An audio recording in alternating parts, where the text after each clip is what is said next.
ત્રીજો મુદ્દો તત્વ મિશ્રણ સંયોજન પણ પૂરું થઈ ગયું. પરમાણુ ભારાંક અને પરમાણુ ક્રમાંક આ બધી માહિતી લેવાની છે. તો વિદ્યાર્થી મિત્રો આજે એક બીજો નવો મુદ્દો લઉં તમને, પરમાણુ ક્રમાંક. ખબર છે બધાને પરમાણુ ક્રમાંક કોને કહેવાય, કેવી રીતે દર્શાવો? તો યાદ રાખજો, પરમાણુની વ્યાખ્યા તો આપી હતી તમને. એક સરખા પરમાણુના સમૂહને તત્વ કહેવાય અને તત્વના અતિ સૂક્ષ્મ કણને આપણે શું કહીશું? પરમાણુ. તો હવે પરમાણુનું પહેલા એવું હતું વિભાજન શક્ય નહોતું, પછી ધીરે ધીરે ખબર પડી કે પરમાણુ તો વિભાજન થઈ શકે છે. એની અંદર પ્રોટોન, ન્યુટ્રોન, ઇલેક્ટ્રોન આવું બધું આવે છે. તો પરમાણુ ક્રમાંક કોને કહેવાય? તો તમને પ્રોટોન, ઇલેક્ટ્રોન, ન્યુટ્રોન વિશે તમે કંઈક ભણી ગયા છો. પ્રોટોનનો વીજભાર કેવો? ધન વીજભાર.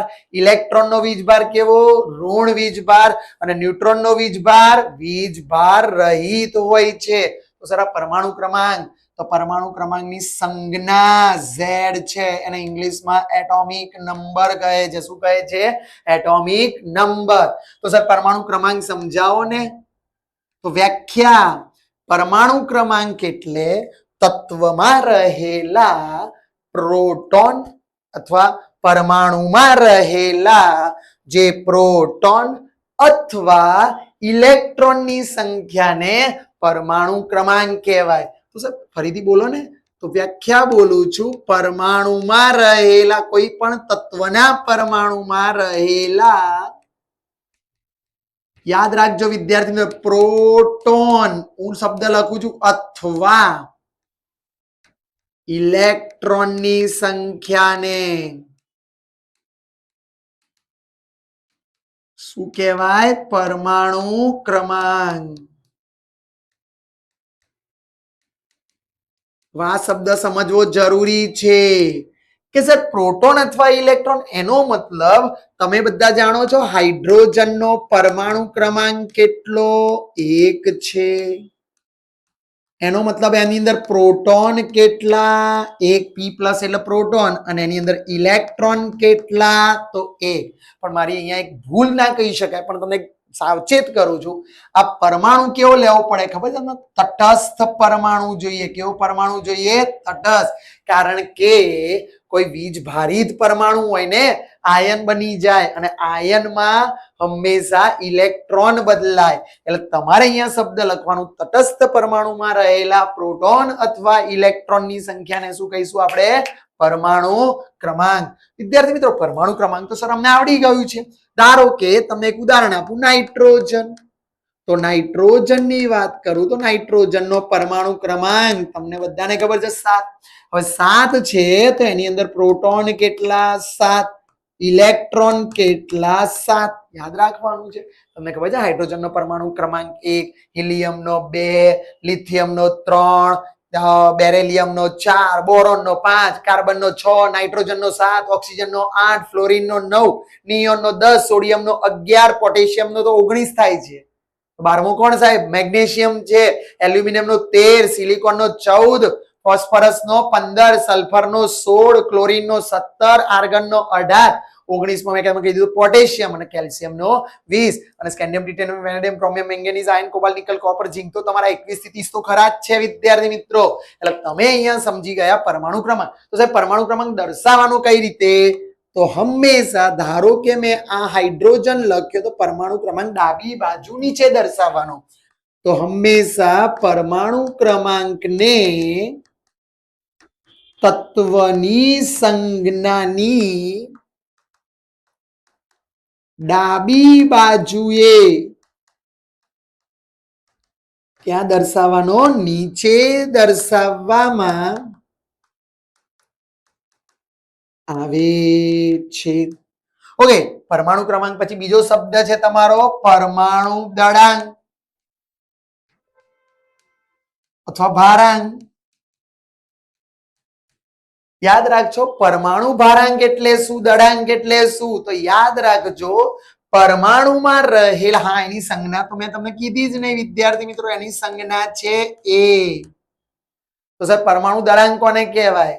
તો પરમાણુમાં રહેલા પ્રોટોન અને ન્યુટ્રોનની સંખ્યાને હંમેશા પરમાણુ દળાંક કહેવાય. તો સાહેબ મને યાદ નહીં રહે સર, તો એની સંજ્ઞા દર્શાવી દઉં છું. તો A બરાબર P પ્લસ પ્લસ N0. કેમ આવું લખ્યું? તો P એટલે પ્રોટોન અને N એટલે ન્યુટ્રોન. તો તમને વ્યાખ્યા મળી ગઈ.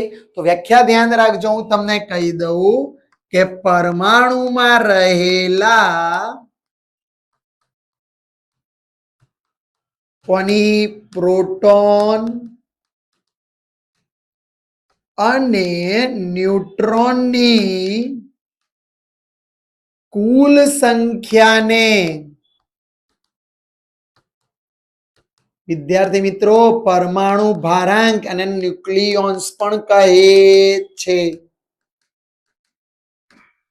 પરમાણુ ભારાંકને ક્યાં દર્શાવવો? તો હંમેશા યાદ રાખજો, ધારો કે હું એક ઉદાહરણ લઉં કે સોડિયમ છે. સોડિયમનો પરમાણુ ક્રમાંક 11 પણ પરમાણુ દળાંક ખબર છે તમને 23 છે. તો આ પરમાણુ દળાંક A થયો અને પરમાણુ ક્રમાંક Z થયો. તો પરમાણુ દળાંકને ક્યાં દર્શાવ્યો? તો આવી રીતે પણ દર્શાવી શકાય, અથવા સોડિયમ 23 અને 11. એટલે તમે આમ પણ દર્શાવી શકો ને આમ પણ દર્શાવી શકો. એટલે ડાબી બાજુએ પણ દર્શાવી શકો, જમણી બાજુએ પણ દર્શાવી, પણ કઈ તરફ? તો ઉપરની તરફ દર્શાવવામાં આવે છે. તમારી ચોપડીમાં તો મૂર્ધાંક અને પાદાંક આપ્યું છે. મૂર્ધાંક એટલે શું? તો ઉપર દર્શાવો એને મૂર્ધાંક કહેવાય અને નીચે દર્શાવો એને પાદાંક કહેવાય. તો તમારો પરમાણુ દળાંક હંમેશા ક્યાં દર્શાવવાનો? તો તમને મેં કીધું ઉપરની તરફ, તત્વની સંજ્ઞાની ઉપરની તરફ જમણી, પેલા જમણી બાજુ દર્શાવતા હતા, હવે કેટલીક વખત ડાબી બાજુ દર્શાવવામાં આવે છે. હવે વિદ્યાર્થી મિત્રો આપણે પરમાણુ દળાંક સમજી ગયા. હવે હું તમને એમાં પણ એક મુદ્દો સમજાવું છું. સર આણ્વીય દળ કઈ રીતે શોધવું?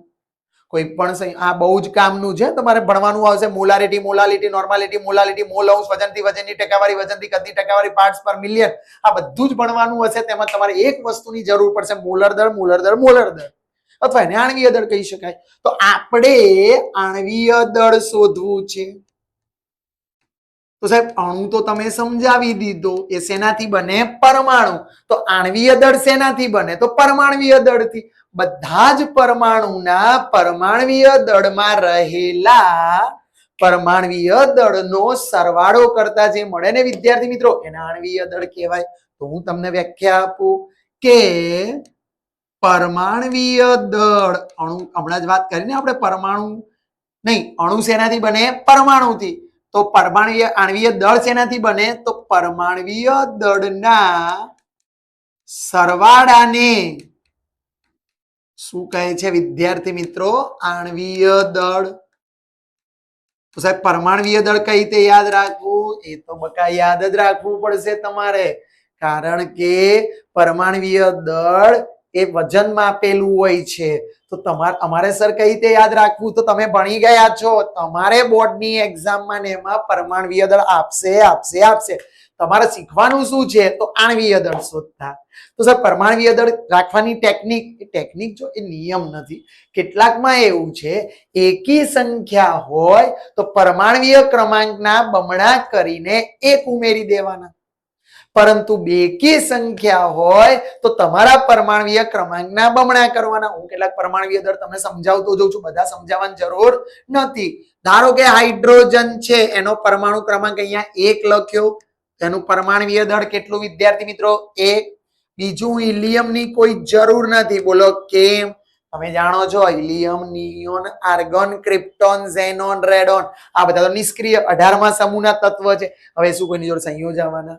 ના. તો શું સંયોજન બનાવવાના? ના. તો એ શું આણ્વીય દળ એનું મળવાનું? ના. આપણે જોવાની જરૂર નથી. લિથિયમ, હવે જો એકી સંખ્યા આવી, લિથિયમનો પરમાણુ ક્રમાંક 3, 3 એકી સંખ્યા. મેં તમને કીધું એકી સંખ્યા હોય તો બમણા કરીને એક ઉમેરી દો, તો 3 દુ 6 અને 1 7 થાય ને બમણા. 3 ના બમણા 6, 6 ને 1 7. લિથિયમ પછી બેરેલિયમ, બોરોન, આ બધા બહુ જરૂર નથી, કાર્બન બહુ જ અગત્યનો છે વિદ્યાર્થી. કાર્બનનો પરમાણુ ક્રમાંક 6. 6 ના બમણા કેટલા થશે? 12. બેકી સંખ્યા બમણા કર્યા.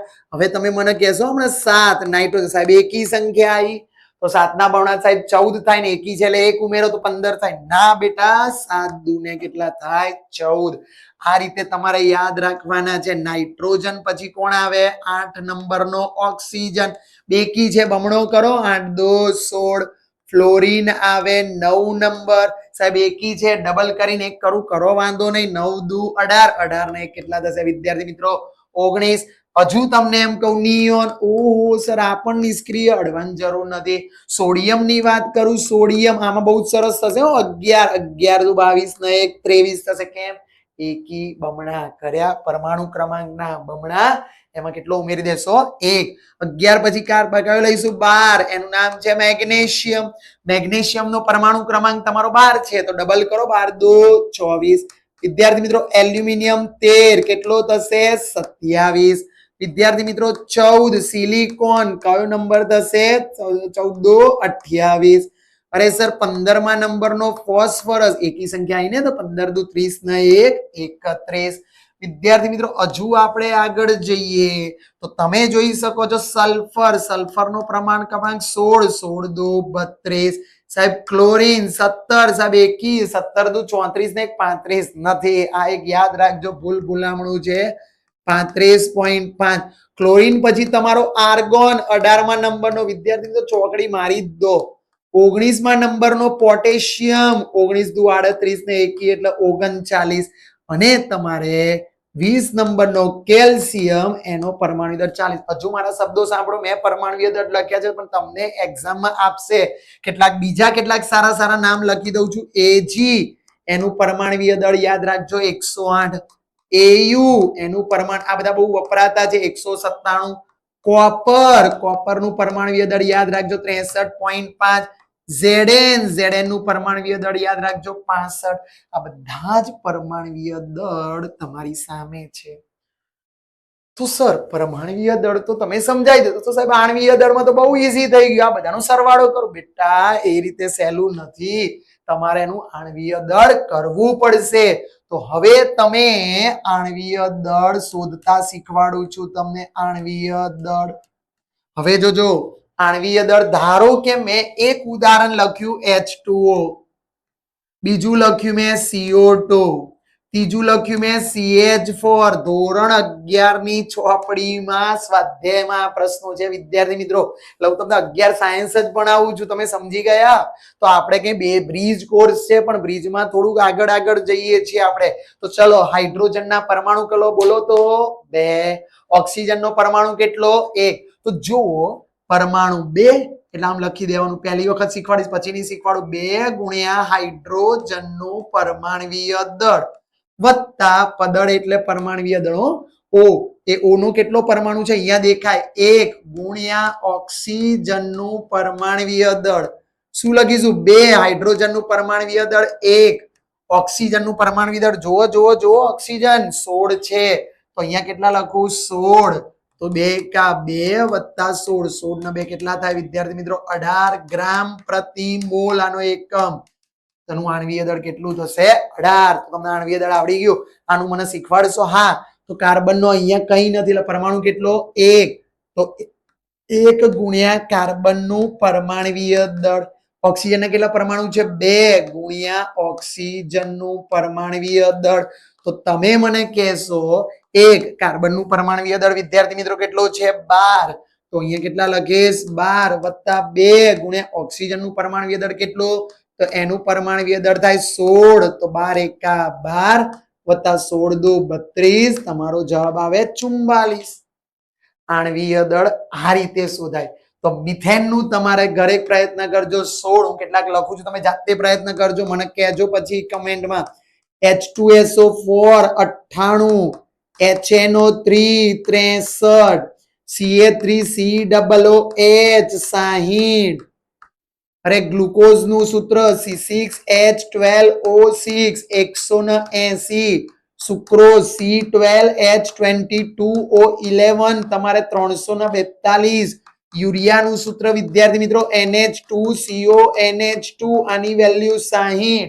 પછી તમારો H2SO4 જેમ 98 છે, HNO3 જેમ તમારો 63 છે. આ બધા જ તમે ઘરેથી કરશો. પણ વિદ્યાર્થી મિત્રો આજનો એક તમારા ઘરેથી કરવાનો છે. બહુ જ કઈ મને ગણીને તમે કહેજો. એનું નામ છે વિદ્યાર્થી મિત્રો પોટેશ એલમ. હા સાહેબ, આ પોટેશિયમ તમે નામ જ પહેલા. અરે ફટકડી વિદ્યાર્થી મિત્રો, ફટકડી. ફટકડીનું સૂત્ર આવડે જ તમને? નહીં આવડતું ને? હું કહું તમને તો ફટકડીનું સૂત્ર થાય, યાદ રાખજો, K2SO4 into Al2SO4 thrice into 24H2O.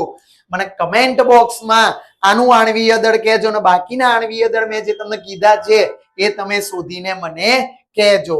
તો વિદ્યાર્થી મિત્રો મેં તમને અહીંયા આટલી વસ્તુ બેઝિક ભણાવી.